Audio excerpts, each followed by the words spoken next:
것은 아주 그냥 목숨처럼 아끼는 것이 있습니다. 그래서 내가 아끼는 이것을 잃어버렸거나 다른 사람에 의해서 무엇인가 침범을 당했다고 그러면 이 화가 나고 분노가 솟는 이런 경향들이 있죠. 남성들은 자동차를 좋아한다 그러더라고요. 굉장히 자동차 이런 걸 좋아한대요. 우리 아이들은 이제 뭐 나중에 크면 달라지지만 어린아이들은 이 장난감이나 그 세대마다 좋아하는 것들이 있지요. 자, 여러분들은 뭘 좋아하세요? 여러분들은 다른 건 다 줘도 이건 내가 포기할 수 없습니다 라고 하는 것 아마 있을 거예요. 가만히 생각해 보세요. 그것이 무엇인지.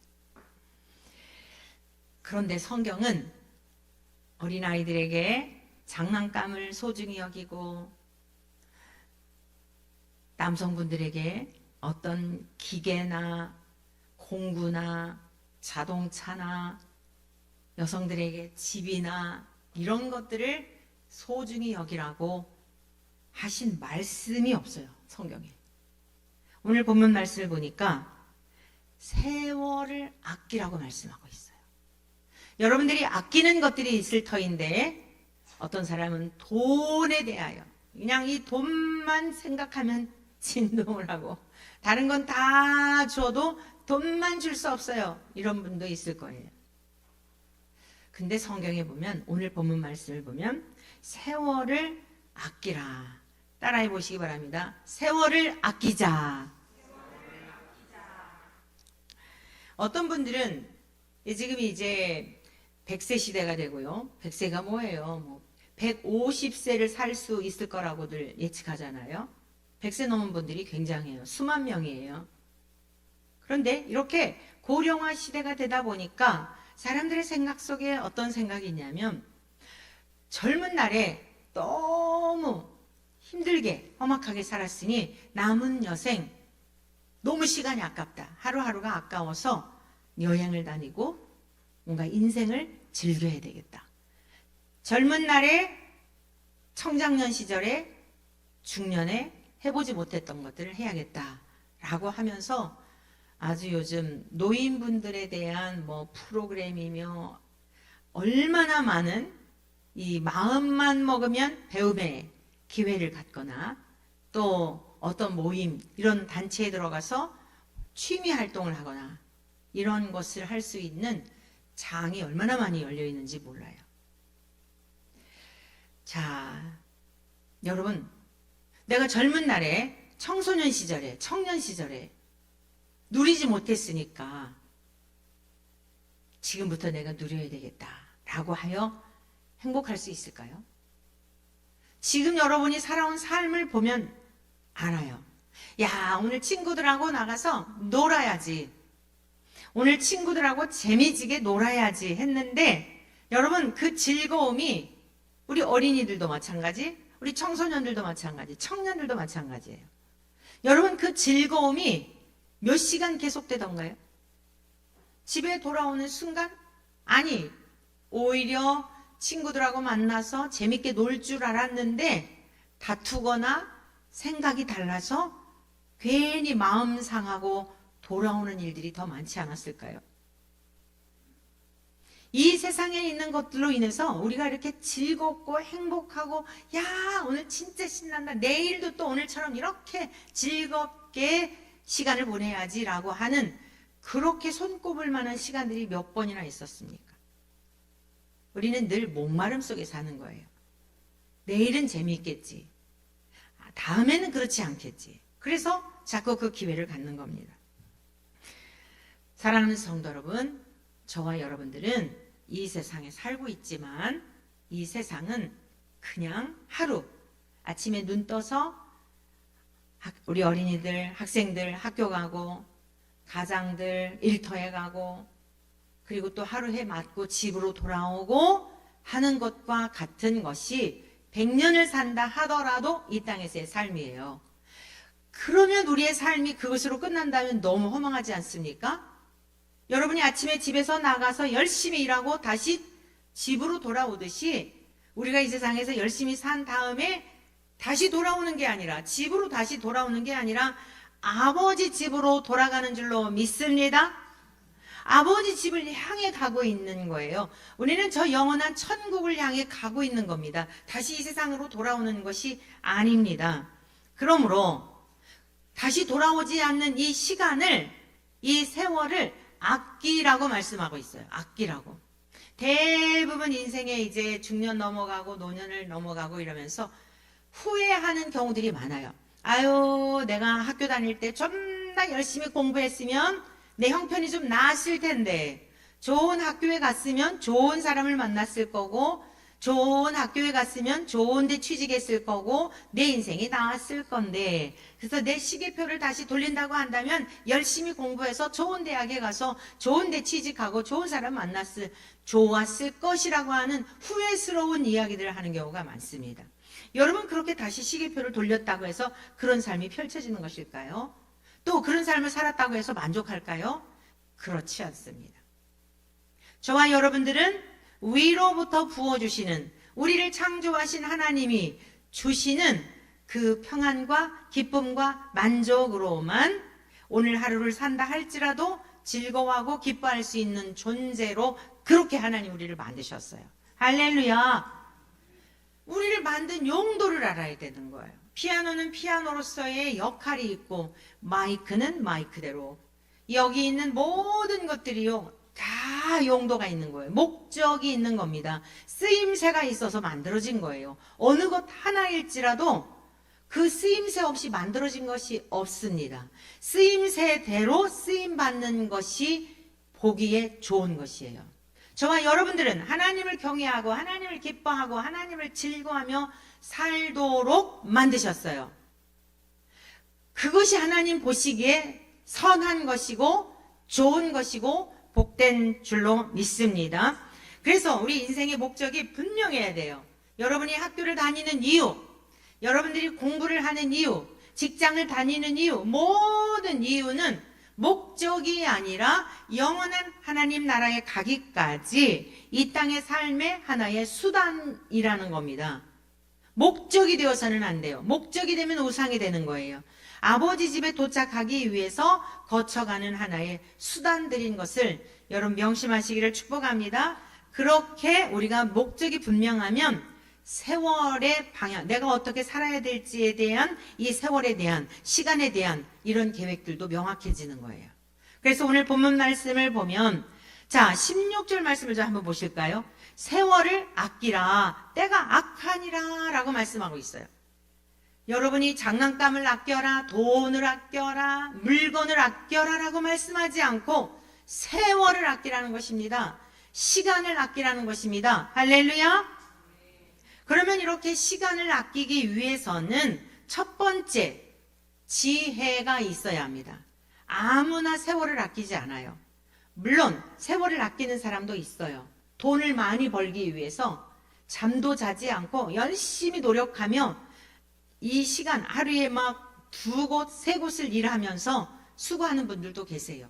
주어진 24시간, 그 시간 안에 보통의 사람들은 7, 8시간 일하고 또 식사하는 시간, 또 가정에 돌아와서 하는 시간, 이런 잠자는 시간, 이런 것들을 다 나름대로 적당하게 하는데 3, 4시간만 잠을 자면서 2가지 일, 3가지 일 하며 몸이 으스러져라 일하는 경우도 있어요. 자, 이분들은 무엇을 위해서죠? 물질을 벌기 위해서 시간을 투자하는 거예요.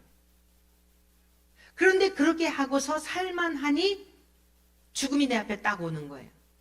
여러분, 그 죽음을 기쁨으로 맞이할 수 있을까요? 억울해서 내가 얼마나 고생했는데, 내가 얼마나 힘들게 살았는데 내가 살만하니까 죽어야 된단 말이야 이래가지고 막 너무너무 흉하게 인생을 마치는 경우들, 그리스도인이라고 하는 분들 중에도 있단 말이에요. 헛한데 아꼈기 때문이에요. 세월을 열심히 살기는 했는데 목적이 이 세상이 전부인 줄 알고 살았을 때 그런 거예요. 이것을 깨닫는 것은 하나님이 부어주시는 지혜가 있을 때에 세월을 왜 아껴야 되는지, 시간을 어떻게 분배해서 써야 하는지를 알게 된다는 것입니다. 자, 에베소서 5장 15절에서 16절까지 말씀을 다시 한번 읽겠습니다. 에베소서 5장 15절 16절 다 같이 읽습니다. 시작. 그런즉 너희가 어떻게 행할지를 자세히 주의하여 지혜 없는 자 같이 하지 말고 오직 지혜 있는 자 같이 하여 세월을 아끼라. 때가 악하니라. 세월을 아껴야 되는 이유가 뭐냐? 이 살아가는 우리의 삶이 이 삶 속에서 일어나는 여러 가지 일들이 악하다는 거예요. 하루 동안에 무슨 일이 일어날지 모르는 그런 삶을 지금 모든 사람들이 세상에서 살고 있다는 것입니다. 우리 한 주간 동안에 여러분들의 거의 다 어린이들도 다 스마트폰이 있죠. 각자 취향들이 달라서 보는 것들이 다를 거예요. 여러분들이 어떤 사람들은 유튜브를 통해 드라마를 보는 분도 계시고, 어떤 분은 음악을 듣는 분도 있고, 또 우리 아이들은 아이돌에 대한 막 그런 노래를 듣는 경우도 있고, 다 취향에 따라 다를 거예요. 저는 이 세계 돌아가는 정세에 대해서 이러한 지금 어디까지 왔나, 어떻게 돌아가나 이런 것들을 이제 기사를 읽고 하는데 주로 많이 시간을 써요. 그걸 볼 때. 근데 한두 개만 보면 정확하지 않기 때문에 유튜브에 뭐 어떤 게 나왔으면 이게 다른 대사는 어떻게 이 부분에 대한 게 이게 사실적인가 뭐 이러면서 그러는데, 거기에 또 너무 많이 이제는 시간을 빼앗겨서도 안 되겠다. 세상이 돌아가는 여러 가지를 안다고 하여서 우리가 무슨 해답을 제시할 수 있는 게 아니잖아요. 인류 역사의 주인은 하나님이시기 때문에 이제 저는 결심한 게 있어요. 결심한 게. 목사님이 사무실도 이렇게 잘 꾸려주셔서 이 평일에는 이렇게 또 성경 공부방으로도 사용하고 이러지만 얼마나 좋은지. 그전에는 너무 추워가지고 30분만 있으면 몸이 다 얼어가고 있을 수가 없었어요. 냄새가 나고 막 목사님은 한 10분만 있어도 머리가 아프다 그래요. 저보다 훨씬 예민하시거든요. 그래서 정말 이렇게 잘 공간을 활용하지를 못했는데, 이제 따뜻하고 하니까 환경도 쾌적하고. 구체적으로는 이 다음에 얘기해 드릴게요. 제가 몇 가지를 이 세월을 아끼기 위해서, 정말 마지막 마라토너가 골인점을 앞두고 죽을 힘을 향해 달려가듯이 시간을 어떻게 사용해야 되겠다. 이런 것들을 말을 앞세워 놓으면은 이게 나중에 이게 그럴 수가 있어서 하여간 이걸 나중에 행하면서 간간히 말씀을 드릴게요. 자, 여러분, 우리가 지금 한 주간 동안 일어난 여러 가지 일들을 볼 때, 진짜 너무 악하다. 사람이 어떻게 저렇게 악하지? 끔찍한 일들이요. 그냥, 와, 짐승도 저러지는 못하겠다. 막 이런 일들을 우리가 뉴스를 통해 접하잖아요. 최근에도 어떤 사위가 막, 자기 아내를 자꾸 때리니까 작은 방에서 그 장모가, 자기 딸이 너무 맞고 그냥 이러니까 자기 딸을 좀 보호하려고 그랬는데 어떻게 했어요? 뒷이야기는 제가 할 수가 없어요. 우리 어린이들이 있는, 정말 이게 입으로 올릴 수가 없는, 어떻게 인간들이 이렇게 잔인할까? 그 얼굴 정보까지 다 공개가 됐잖아요. 인간의 악함이라고 하는 것은요, 끝자락이 없어요. 그럼 저와 여러분들은 예외일까요? 어떤 상황과 환경에 처하게 되면 모든 인간은 가능성이 있다는 것을 인정하셔야 돼요. 그래야 겸손이, 그래야 가난한 마음이, 하나님 앞에 긍휼을 구하는 마음이 성령님으로부터 깨닫게 하시는 거예요. 그걸 깨닫는 게 지혜예요. 여러분, 우리 인간 선한 게 없습니다. 동의하십니까? 착하게 살고 싶은 마음은 순간 드나, 얄미로운 사람이 내 앞에 있는데 미운 생각부터 솟아오르는데 그 다음에 후회하고 나서 내가 아직도 이거밖에 안 되네. 그리고 또 주님 앞에 납작 엎드리며 그렇게 가는 거예요. 아무도 없어요, 선한 사람이. 말씀을 들을 때는 맞습니다, 아멘입니다, 정말 그래야죠라고 하는데 내 마음과 생각과 충돌이 되고 너무 대화도 안 되고 그냥 벽과 같이 자기가 옳다고 생각하는 이 고집스러운 사람들 만나게 되면 아이들이든지 직장 상사든지 가족 중에 누구든지 참다 9번 참다가 한 번 그냥 확 9번 참았던 만큼 더 폭발적인 이게 솟아오르면 어떻게 되죠? 아유, 그러면서 교회 다녀? 얘 네가 목사냐? 네가 권사냐? 또 이래가지고 더 이제 막 마음에 염장 지른다 그러죠. 여러분, 우리 모든 인간은 선한 사람이 없어요. 하나님의 은혜로 우리의 감정을 다스려 주시고 우리 안에 일고 있는 분노와 이러한 것들을 눌러주시지 않으면 어떤 상황 속에서 별의별 일들을 다 저지를 수 있는 가능성이 있는 것이 이 땅의 모든 인간이다. 그 안에 여러분을 싹 빼면 여러분은 하나님과 관계없는 자가 되는 거예요. 그게 교만이고 그게 자기의예요. 그것을 하나님은 가장 싫어하시는 거예요. 자, 사랑하는 성도 여러분, 우리 모든 인생은 의인은 없나니 하나도 없으며 나도 역시 그 안에 포함된다는 것을 인정하십니까? 그래서 오직 예수 그리스도 밖에는 우리를 의롭게 하시고 깨끗게 하실 구원자가 없다는 사실을 믿으십니까? 심령이 가난한 자에게 천국을 주시는 거예요. 그걸 인정하고 하나님 앞에 고백하게 될 때에, 하나님의 긍휼을 구할 때에 하나님의 영이 우리를 도와서 우리를 저 천국으로 인도하실 뿐만 아니라 삶 속에서도 우리 주님의 성품을 닮아가도록 인도해 주시는 것입니다. 사랑하는 성도 여러분, 우리 인간 안에는 사기, 도적질, 거짓말, 얼마나 많은 구체적인 것들이 조목조목 다 헤아리기도 시간이 부족할 만큼 아주 미세한 것까지를 우리 속을 들여다본다면 정말 하나님 앞에 의로움이 없어요. 그래서 지혜를 구해야 합니다. 이러한 삶 속에 우리가 나를 맡겨버리고 그냥 어쩔 수 없어, 나 화 안 내려고 했는데 화가 나, 나 미워하지 않으려고 하는데 그냥 미움이 생겨, 어쩌라고, 이게 아니고 하나님 앞에 끊임없이 기도하며, 그래서 항상 쉬지 말고 기도하라 그랬잖아요. 항상 기뻐하라, 쉬지 말고 기도해라, 범사에 감사하라. 십자가의 삶이라고 하는 것은 항상 기뻐해야 되는 거예요. 내 연약함을 본 순간에도 기뻐할 때 마귀가 떠나가는 줄로 믿습니다. 내 연약함이 발견이 되면 정죄감이 생겨요.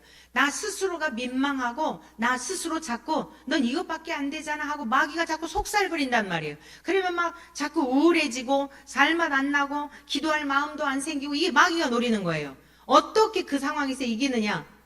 그래, 어쩔 건데. 내 모습 내가 봐도 정말 형편없어. 진짜 내가 봐도 나도 속상해. 그런데 하나님이 나를 여전히 사랑하시고 알면서도 세상에서 나를 택하여 주셨는데 어쩔 건데, 그러잖아요. 그러면 이 생각이 싹 달아나요. 신기해요. 그 생각을 계속 받아들이면 우울해지고 살맛 안 나고 그냥 다 만사 귀찮아요. 여기에 속지 않기를 축복합니다. 이게 항상 기뻐하는 삶이에요. 어떤 상황에서도 연약함을 발견했으면서도 여러분들의 삶에 실패라고 생각하는 순간이 있을지라도, 후회스러운 순간이 있을지라도 어쩔 건데, 하나님은 다 알면서 나를 택하여 주셨어. 나를 다 알면서 나 같은 죄인을 위해 예수님이 대신 죽으셨어. 그럼에도 불구하고 나를 용서해 주셨는데 어쩔 건데. 사랑하는 성도 여러분, 우리 주님께서 이 땅에 오셔서 사역을 하실 때에 많은 병자들을 고쳐주셨어요. 특별히 여러분들, 그 혈루증을 앓는 여인이 있습니다. 몸에서 이렇게 자꾸 이 혈액이 흘러가지고 12년 동안을 그 혈루증으로 인하여서 고통을 당했어요. 가지고 있는 돈도 다 병원에 갖다 주어서 이제 가진 것도 없어요.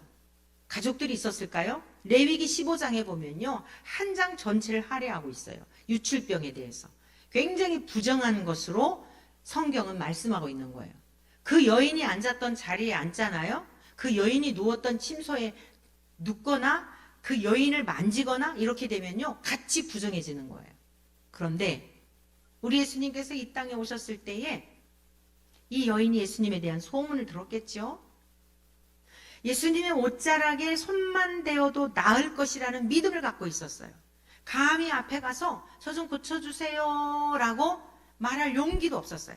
뒤에서 예수님의 옷자락을 만졌는데 누가 내 옷을 만졌느냐? 옆에 있던 제자들이 아유 선생님 지금 이렇게 많은 인파가 이렇게 그냥 밀고 밀치니까 선생님께서 옷에 누가 만진 것처럼 느끼셨겠지. 누가 일부러 만진 사람 없습니다. 이렇게 얘기를 해요. 아니다. 나에게서 능력이 나간 것을 내가 아느니라. 이 여자가 얼마나 깜짝 놀랐겠어요. 여러분 이 여인이 예수님의 옷자락에 손을 대었다는 것은 자기의 부정한 것을 예수님에게 전가라 그래요. 전염. 우리 어린이들이 쉽게 이해할 수 있도록 전염시킨 거예요. 근데 예수님은 전염되지 않으셨어요. 예수님은 의로우신 분이기 때문에 그 부정한 것이 부정한 여인이 만졌지만 여인이 예수님에게 만졌더니 예수님의 의로움이 예수님의 깨끗함이 예수님의 치유의 능력이 이 여인을 낫게 하신 줄로 믿습니다. 이 바이러스를 갖고 있는 자가 다른 사람에게 면역력이 약한 사람에게 이렇게 같이 가서 기침을 하거나 뭐 손을 대거나 하면 옮잖아요. 우리 예수님은요 어떤 병도 옮길 수가 없는 분이에요.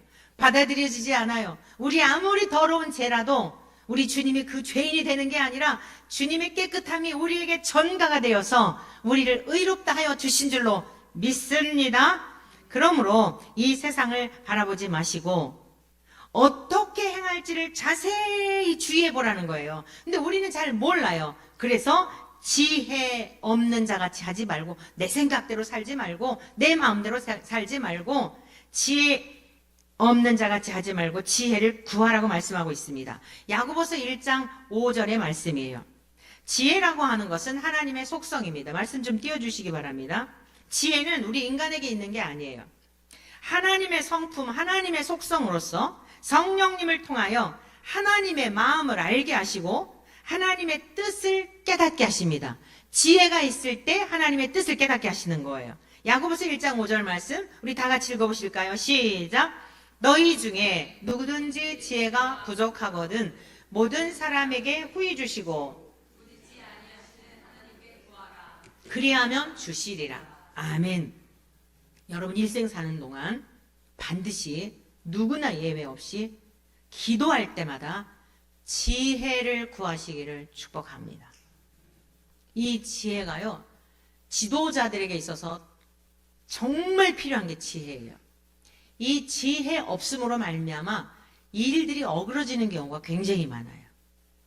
수고는 잔뜩 했다가 공은 다른 사람에게로 가게 되고 고생은 고생대로 하고 사람들에게 안 좋은 평판을 받는 억울한 일들이 얼마나 많은지 몰라요.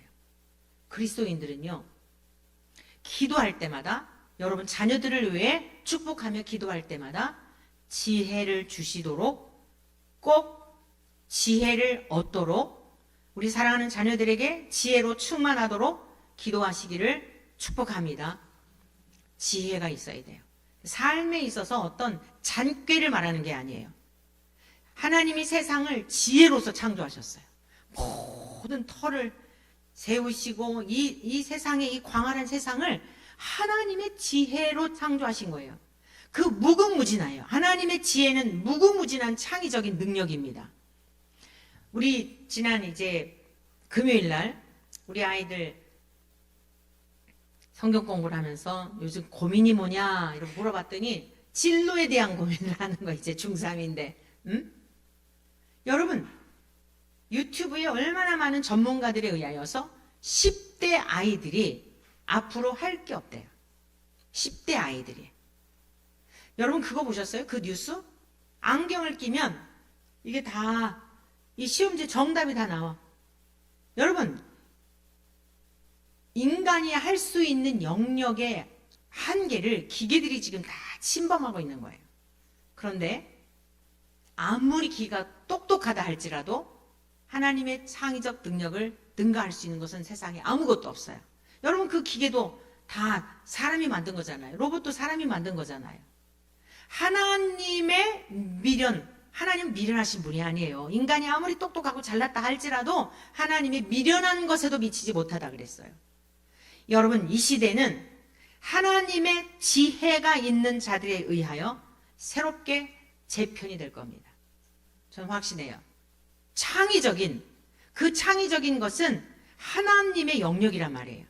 이 지혜는 무궁무진한 하나님의 것으로서 하나님께 지혜를 구하는 자에게 누구든지 지혜가 부족하거든. 여러분, 우리 모두는 지혜가 부족해요. 지혜 있는 자가 없어요. 인정하시기를 축복합니다. 뭐 조금 잘했다 그래서 정말 삶의 순간순간마다 남들이 생각하지 못한 것들이 퍼뜩퍼뜩 떠오를 때가 있어요. 제가 어떤 지금 뭐 이렇게 살아오면서 공동체 안에서 어떤 일들을 할 때에 이거는 사람이 하는 게 아니다. 가장 큰 은혜가 뭐냐면 하나님을 경험하는 거예요. 우리가 어떤 갱신이나 개혁이나 변화를 도모하는 거, 여러분, 거기에 목적이 있는 게 아니라 저에게 있어서는요, 야, 이거 진짜 내가 하는 게 아니다. 와, 진짜 하나님이 하시는 거구나. 어떻게 이렇게, 와. 그래서요, 스트레스 받을 일이 없어요. 즐기면서 하는 거예요. 와, 하나님의 신이 나와 함께 하시는구나. 과거에 어떤 성도님, 정말 돈을 잃어버려가지고, 진짜 수천만 원을 한 푼도 들이지 아니하고, 그 이제 제가 이렇게 얘기할 수는 없어요. 너무너무 이 드라마틱한, 이건 정말 영화에 나와야 되는 일주일 동안에 있었던 일인데, 그 일을 하면서 내가 하는 게 아니다. 어떻게 이렇게 이러지? 결과는 뭘까요? 하나님을 더 경외하게 되는 거예요. 야, 하나님 두려우신 분이다. 잘 살아야 되겠다. 나도 예외가 아니다. 꼼수를 부리고 이러면 하나님이 이러시는구나. 세상의 변호사가 이거는 안 됩니다. 당신 이거는 패소합니다. 라고 하는 것도 하나님의 지혜를 구하고 승소하게 하시고.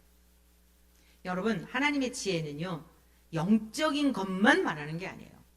이 세상 살면서도 범사에 유익하게 하는 줄로 믿습니다. 우리 하나님께 후히 주시고 꾸짖지 아니하시는 하나님 앞에 저와 여러분 자신을 위해, 자녀들을 위해 지혜를 구할 수 있기를 축복합니다. 지혜가 있을 때에 세월을 아끼는 거예요. 어린이들도 시간을 아끼는 거예요. 이렇게 살면 안 되겠다. 다른 애들 다 놀고 띵띵 이러는데, 야, 나는 이러면 안 되겠다. 부모가 잔소리 안 해도요, 자기 인생을 자기들이 알아서 계획표를 세워서 정말 이 자주적인 스스로의 삶을 계획을 하고 꾸려나가는 거예요. 하나님의 신이 함께함으로 이 은혜가 우리 사랑하는 원천의 성도들에게, 자녀손들에게 충만하시기를 축복합니다. 두 번째, 세월을 아끼기 위해서는 구별된 삶을 살아야 합니다. 왜 그러느냐? 세월을 아껴야 하는 이유가 뭐라 그랬어요? 우리가 지금 앞에서 계속 배워왔죠? 때가 악하기 때문이라는 거예요. 이 때가 악하다라고 하는 것은 하나님께서 마지막 행하실 심판과도 연결되어 있어요. 때가 악하다라고 하는 것은 항상 인류의 역사가요, 악하면 결국 하나님께서 심판하셨어요. 매를 드시는 것밖에 없어요. 여러분, 자녀들이 말을 안 들면 어떡하죠? 말을 계속 부모님이 경고를 했는데도 안 들면 채찍을 드는 거예요. 지금 인류의 역사 가운데 일어나는 이 모든 일들, 악이 성행하고 악한 자일수록 성공하는 세상이 되어버렸어요. 하나님은 악이 전혀 없는 분이세요. 선한 분이십니다. 믿습니까? 하나님을 이길 수 있는 악이 없어요. 하나님은 선으로 악을 다 회초리 드시고 선으로 하나님께서 이기시는 분인 줄로 믿습니다. 로마서 13장 11절에서 14절까지의 말씀을 우리 한번 같이 보시겠습니다. 자, 앞에 다 같이 읽어보십니다. 시작. 또한 너희가 이 시기를 알거니와 자다가 깰 때가 벌써 되었으니 이는 이제 우리의 구원이 처음 믿을 때보다 가까웠음이라. 밤이 깊고 낮이 가까웠으니 그러므로 우리가 어둠의 일을 벗고 빛의 갑옷을 입자. 거기까지 잠깐만요. 앞으로 11절 좀 돌려주세요. 바울이 지금 로마 교회를 향하여서 이때 굉장히 박해가 심했죠. 바울은 이 로마에 가서, 지금 에베소서도 마찬가지로 바울이 쓴 서신입니다. 이건 옥중 서신이에요. 이 로마서는 로마에 가고 싶어서 너무너무 자기가 받은 바 은혜를 나누려고 가고 싶어 했는데 길이 막혀요. 그래서 편지를 쓴 것이 오늘날 기독교 역사에 대단한 영향력을 미친 위인들이 이 로마서를 통해 변화되었어요. 특히 이 본문 13장 11절 이 뒷부분에 있는 이 내용도 어거스틴이라고 하는 사람이 아주 방탕하고 타락한 삶을 살았을 때에 아이들의 소리를 통해서 들고 읽어라 이런 소리를 들으면서 딱 펴서 봤는데 이제 우리가 뒷부분 마저 읽겠습니다만은 그래갖고 회심하는 그런 말씀이 되었어요. 루터라든가 웨슬리라든가 칼빈이라든가 너무 많은 위인들이 이 로마서의 말씀을 통하여 오직 의인은 믿음으로 말미암아 사는구나. 내가 착하게 살려고 노력해서 되는 게 아니구나. 오직 은혜로 되는구나. 이걸 깨닫게 된 거예요. 바울이 얼마나 열심히 율법을 지킴으로 구원을 이루어보고 뭔가 착한 사람이 되어보고 그러려고 노력했던 사람이에요. 아, 그런 것으로 구원 얻는 게 아니구나. 그런 것으로 죄 없어지는 게 아니구나. 하나님 우리를 의롭다 하심으로 의롭게 되는구나. 할렐루야. 구원은 전적인 하나님께 있는 거예요. 그래서 너희가 이 시기를 알거니와 자다가 깰 때가 되었다는 거예요. 그럼 잠자지 말라는 이야기일까요? 아니에요. 성경에서의 깨라 이게 무슨 뜻이냐면 영적 죽음에서 일어나라는 뜻이에요. 영적으로 죽어있는 상태에서 일어나라는 거예요. 영적 죽음이 뭐예요? 하나님이 어떤 분인지도 모르고 내가 왜 사는지도 모르고 죽은 다음에 천국과 지옥이 있는지도 모르고 예수님이 왜 나를 왜 십자가에 죽으셨는지 머리로는 아는데 전혀 삶으로 가슴으로 와닿지 않는 이 상태도 영적으로 죽어있다는 걸 아셔야 됩니다. 지금 시기가 여러분 이때가 언제 1세기예요. 지금 21세기를 살고 있습니다. 얼마나 많은 시간이 지났어요. 초대교회에 엄청난 박해가 있었습니다. 예수님을 믿는다는 이유로 목배임을 당하고 사자굴 속에 던져지고 불태움을 입고 그런데도 불구하고 이들이 그 신앙의 정절을 지킬 수 있었던 이유가 뭘까? 여러분 예수님이 이 세상에 다시 오시고 예수님이 모든 일들에 대하여 심판하신다는 이 믿음을 갖고 있었기 때문이에요. 제가 오늘 아침을 준비하면서 묵상하는 중에요. 이 바울 사도 그리고 베드로, 야고보 믿음의 선진들의 그 순교의 그 삶에 대해서 이렇게 묵상이 되더라고요. 여러분 그분들이 하루아침에 순교한 게 아니에요. 야고보, 베드로, 요한, 사도 요한은 순교할 수 있었는데도 하나님이 허락지 않으시고 마지막까지 요한계시록까지 기록하게 하시고 장수하다가 주님 앞에 갔어요. 순교하고 싶다고 해서 하는 게 아니에요. 하나님이 주시는 선물인 줄로 믿습니다. 이미 사도 요한은 순교했던 거예요. 순교했으나 순교의 자리에 펄펄 끓는 불못에 던져져도 죽지 않으니까 반모라는 섬에 유배를 보낸 거예요. 정말 죽었다 다시 살아난 겁니다. 사명이 있어서. 여러분 죽음을 두려워하지는 않는 자들이 되기를 축복합니다. 사명이 끝나지 않으면 안 데려가요. 일찍 죽는다고 슬퍼하지 않기를 바랍니다. 사명이 다 됐기 때문에 데려가는 거예요. 삶과 죽음이라고 하는 것은 하나님의 영역이며 죽는 것은 잠자는 거예요. 다시 일어나는 거예요. 죽음을 두려워하지 않기를 축원합니다. 예수님이 죽었다가 부활하신 이유가 뭐예요? 지금 부활절로 오늘 첫 주를 맞이하고 있잖아요. 여러분 예수님께서 죽으셨다가 다시 살아나신 것은 저와 여러분들도 죽었다가 다시 살아나는 모범이 되신 겁니다. 부활의 첫 열매가 되신 거예요. 우리 원천교회 성도님들은 죽음을 두려워하는 자가 한 사람도 없고 사망 권세 이기신 예수 그리스도의 그 부활의 능력이 우리의 삶 가운데도 나타나기를 축복합니다.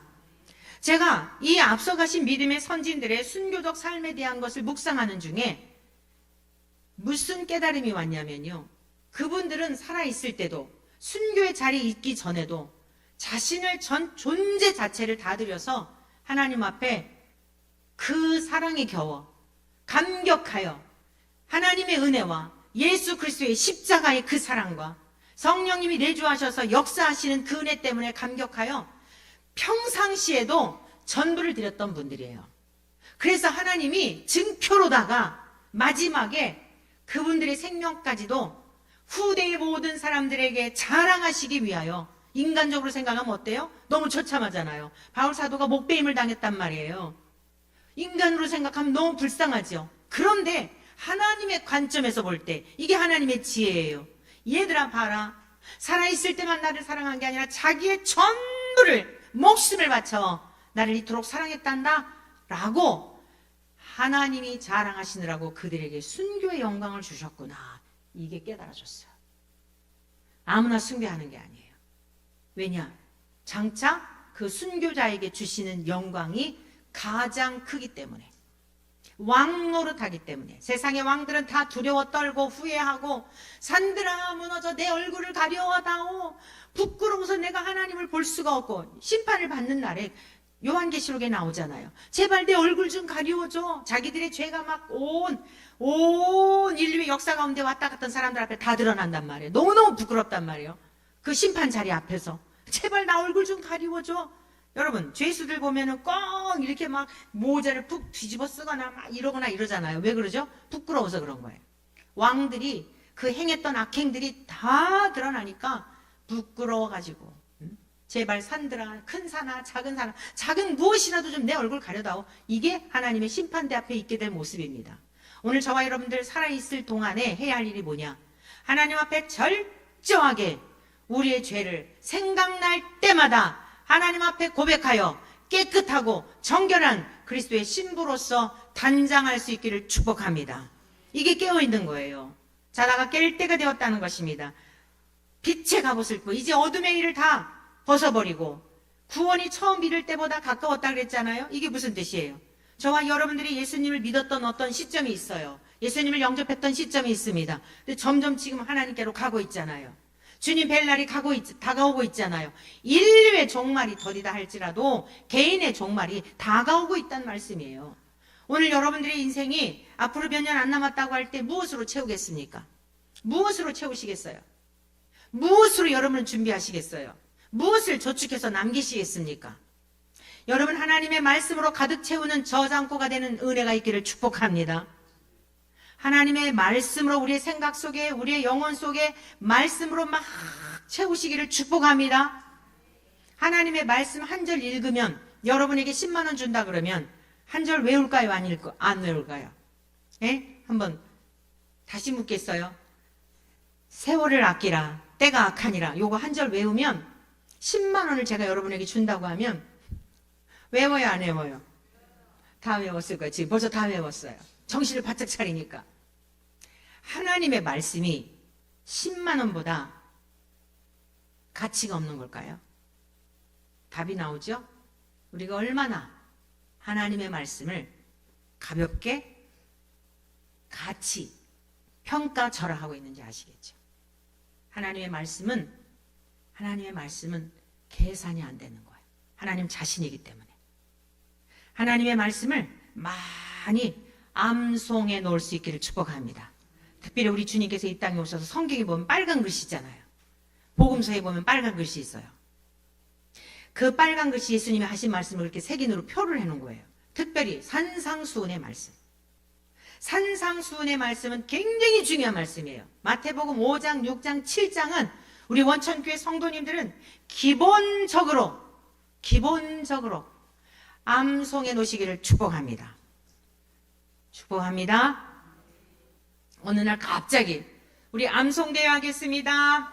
마태복음 5장을 읽은 분들에게 10만 원 상금을 주겠습니다. 이런 날이 올지도 몰라요. 언제 그날이 언제일지 모르니까 마태복음 5장 기본으로 다 외워 놓읍시다. 6장, 7장. 그러면요, 말씀이 살아서 우리 아이들, 특별히 아이들, 지금 영어 잘하고 수학 잘하고 뭐 잘해가지고 어디 앞으로는 얘네들 대학 갈 때요, 대학교에서 애들 모시고 가요. 걱정할 거 하나도 없어요. 얘네들 대학 갈 때는 서로 총장님들이 와가지고 장학금 줄 테니까, 전액 장학금 줄 테니까 오라 그래요. 하나님의 말씀이 영원토록 쇠하지 않고, 여러분 직장에서도 내 목숨 바쳐 일했는데도 언젠간 잘려요.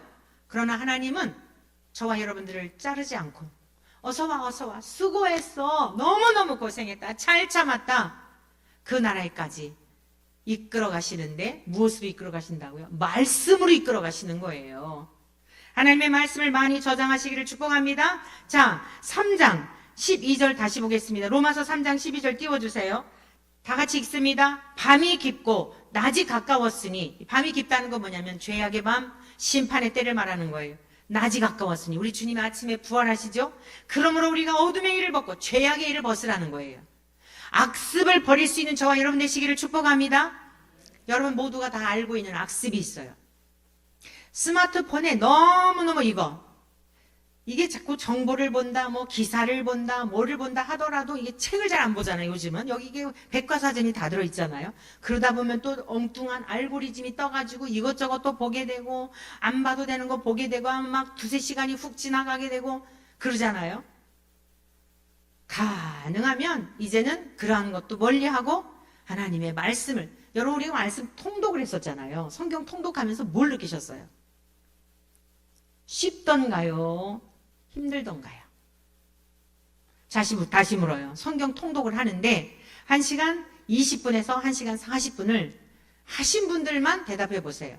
1시간 20분에서 1시간 40분 정도를 읽어가는데 여러분이 따라오는데 쉽던가요? 어렵던가요? 다시. 쉽다고 생각하는 분들 손 들어봐봐요. 자, 쉽다고 생각하면. 이게 뭐예요? 이렇게 올라가다만 건 뭐예요? 쉬웠어요? 할렐루야. 어렵다고 생각하시는 분들 손 들어보세요. 뭐예요? 반짝 들어요. 어려워요. 왠지 아세요?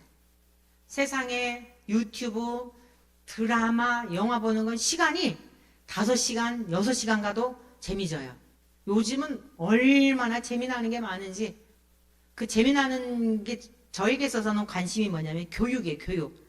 젊은 아빠들이, 엄마들이 아이들을 놓고 어떻게 얘네들하고 대화를 하고 뭐를 하고, 그런데도 그런 게 얼마나 요즘은 애들이 그냥 영특한지. 제가 아주 요 근래에 그 전종현이라는 아나운서하고 그 가족이 두 아나운서, 부부 아나운서의 아이하고, 아이가 얼마나 영특한지 얘가 질문을 해, 아버지한테.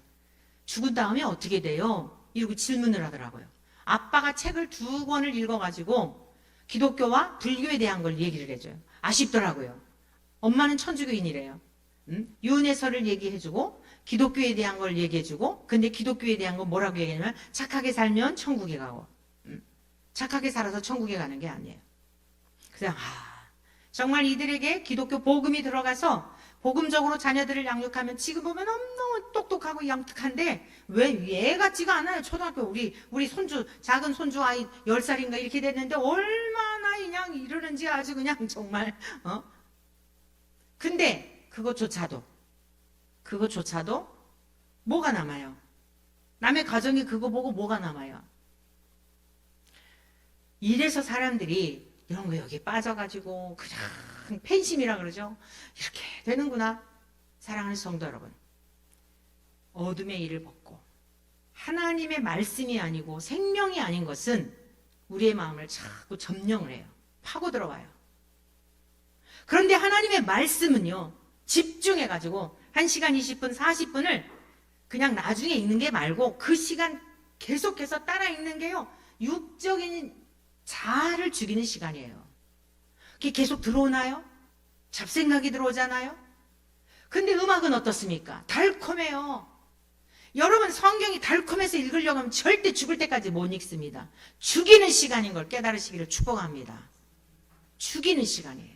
내가 듣고 싶은 음악 포기하고 드라마 포기하고 말씀 앞에 여러분 치열하게, 우리가 성경 통독 끝난 걸로 사순절 이걸로 끝나지 말고 치열하게 여러분 보고 싶은 거, 듣고 싶은 것 좀 삭제하고 접어두고 하나님의 말씀 앞에 자신을 쳐서 복종함으로 그 말씀이 꿀송이와 같이 달게 되는 지경에까지 이르게 되면 그 다음부터는 정말 게임 끝나는 거예요, 여러분. 이 말씀이 꿀송이 같이 달아서 세상에 어떤 것도 재미가 없어지는 그 시점이 되면 여러분들의 인생은요, 정말 저 구름을 타고 날아다니는 것처럼 하나님의 성령에 취하여서 이 세상을 제패하고 다스리고 통치하는 능력 있는 성도의 삶이 될 줄로 믿습니다. 죄악을 이기고 악을 멀리하고 악이 무엇인지를 분별하고 해야 할 말을 알게 하고 가야 할 곳과 가지 말아야 할 곳을 분별하게 하고 지혜를 이미 주시기 때문에 말씀을 떠난 지혜는 있을 수가 없어요. 어둠의 일을 벗기를 축복합니다. 옛습관을 벗어버리기를 축복합니다. 달콤하게 정말 제가 잠깐 한 토막 얘기했지만 아무리 재밌는 걸지 다시 분석해봤어요. 이게 뭐가 남는 거지? 남해가 좀 부러워하고 우리 자녀들에게 뭐 이렇게 하라고 하나? 말씀이 빠졌는데, 생명이 빠졌는데, 여기까지. 얼마나 많은 것들이 우리들의 마음에 파고 들어가서 즐겁게 하고 재미지게 하는지 몰라요. 그러나 그것이 사람을 변화시키지 않습니다. 하나님의 말씀이 사람을 변화시키는 줄로 믿습니다. 세 번째, 주의 뜻을 이해하라고 하였습니다. 주의 뜻을, 잠깐만. 빛의 갑옷을 입자. 빛의 갑옷이라고 하는 것은 예수 그리스도의 의의 옷을 입고 우리가 이 세상에서도 그리스도인인 것에 대한 이 믿음을 가지고 살아가야 되는 거예요. 13절. 마지막 절 한번 띄워주세요. 다 같이 읽습니다. 이 앞에 보세요. 시작. 낮에와 같이 단정히 행하고 방탕하거나 술 취하지 말며 음란하거나 호색하지 말며 다투거나 시기하지 말고, 그 다음에 오직 주 예수 그리스도로 옷 입고 정욕을 위하여 육신의 일을 도모하지 말라. 사랑하는 성도 여러분, 오늘 두 가지만 여러분들에게 다시 말씀드리겠어요. 첫째, 세월을 아끼기 위해서 어떻게 해야 된다고요? 지혜를 구하는 우리 모두 되시기를 축복합니다. 기도할 때마다 하나님, 저에게 지혜를 주십시오. 두 번째는 뭘 해야 된다고요? 구별된 삶을 살아야 한다. 세상 사람들과 똑같이 살지 말고, 세상 사람들이 다 유튜브에 빠져서, 뭐에 빠져서, 음악에 빠져서, 영화에 빠져서, 우리 어린이들이, 중고등부 학생들이 하는 얘기가 그거예요. 대화가 안 된다는 거예요. 유튜브를 안 보면, 핸드폰을 안 갖고 있으면 대화가 안 된다는 거예요. 여기에 부모님들의 고뇌가 있는 거예요. 자녀를 어떻게 가르쳐야 할까요? 저는 어렸을 때 진짜 유행가 하나를 몰랐어요. 근데 왕따죠. 대화가 안 되죠. 당연히 애들하고 있으면 대화가 안 돼요. 뭔가가 항상 외톨이 같았어요. 그런데 인생의 이쯤에 와보니까 저희 부모님이 얼마나 감사한지. 여러분 요즘 유튜브 그런 거 보는 거나 핸드폰 갖고 있는 거나 제 다닐 때 애들하고 어울려서 뭐 유행가 부르고 그때 시대마다 다 그런 거 있어요. 휩쓸려야 하는 어떤 게 있는 거예요. 모든 시대가. 요즘만 있는 게 아니에요. 그런데 집에서 성경을 가르치고 예배를 가르치고 하나님을 경외하는 것을 가르치고 늘 외롭고 늘 외톨이 같았는데 늘 혼자 같았는데 어디를 가든지 여기 가면 안 되겠구나. 지금의 인생에 이제 노년을 향해 가고 있는 이때 얼마나 감사한지 구별된 삶의 교육을 시켜주신 우리 부모님, 세상에서 가장 존경하는 그러한 부모님으로 다시 태어나는 게 어디 있습니까? 그 교육을 시켜주신 부모님이 얼마나 감사한지. 유산 물려주신 거 없어요. 아무것도 물려주신 거 없어요. 중학교까지만 부모님의 도움을 받았어요. 그런데도 얼마나 감사한지. 기도로 먹고 말씀으로 양육해 주시고 부모님 가고 안 계시지만 평생을 부모님이 쌓아둔 말씀과 기도와 구별된 삶을 살도록 인도해 주신 그 힘을 가지고 아무가 없다 하더라도 부모님이 섬겼던 하나님이 나의 하나님이 믿음을 가지고 살게 하시니 세상에 부러울 게 무엇이 있습니까? 성도 여러분, 세월을 아끼기 위해서는 필수적으로 구별된 삶을 살아야 합니다.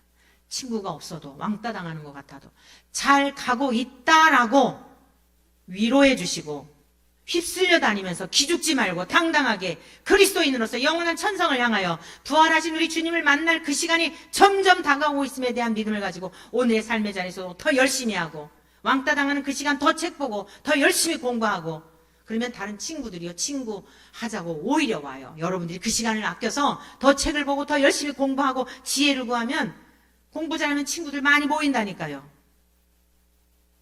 죄 짓는 일에 휩쓸려 다니지 말고 우리 어린이로부터 우리 중등부, 청년부, 우리 모든 하나님의 백권속들이 이 세상과 구별된 거룩한 삶을 의의 옷을 입고 빛의 갑옷을 입고 그렇게 살다 우리 주님 오실 때 기쁨과 감격 속에 어쩌면 공중에서 주님을 맞이할 수 있는 그 기회를 주실 수 있는데 그 영광의 자리에 우리 모두 함께 할 수 있기를 주의 이름으로 축원합니다.